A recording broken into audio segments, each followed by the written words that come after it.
So now in this chapter, I just want to go through the process of creating an Azure Data Lake Gen2 storage account. So the Data Lake Gen2 storage account is actually based on a normal Azure storage account. The entire purpose of having the Data Lake storage account in place is just to provide a store for storing your data. So remember, with the blob service of Azure storage accounts, you could store files in different formats of different types and in varying sizes.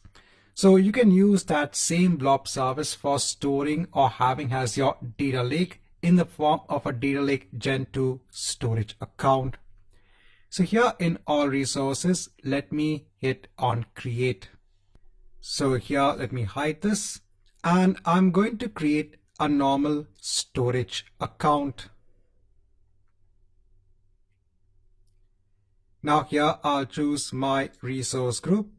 Here I need to give again a unique storage account name. I'll choose my location as Central US. So here again I'll choose standard. Here I'll choose locally redundant storage. I'll go on to next for advanced. Now here we need to make one important change. So here we can see that there is a reference to make this a Data Lake Storage Gen2 account. For this we need to enable the hierarchical namespace. So let me choose that. And that's it. Once you go ahead with the creation of the storage account, you're going to have a Data Lake Gen2 based storage account. Here I'll go on to next for networking. I'll leave everything as it is. Data protection, go on tags, go on to review and create. And let me go ahead and hit on create. Again, this will just take a couple of minutes. Once we have our storage account in place, I can go ahead on to the resource. And here again, you can see you have containers. So again, you can go on to containers. You can create a container. You can give a name for the container. You can hit on create.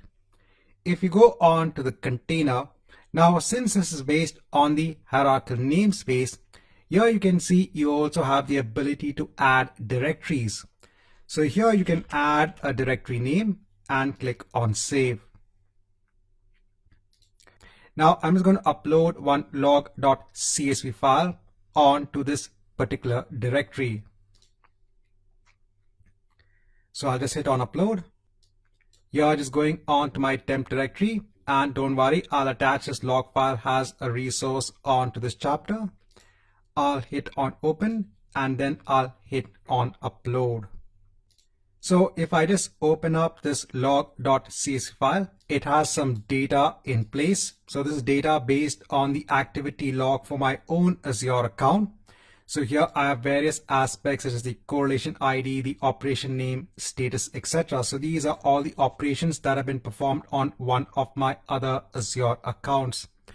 We are actually going to use this file and transfer this data onto a table in a dedicated SQL pool, which we'll see a little bit later on when it comes onto Azure Synapse.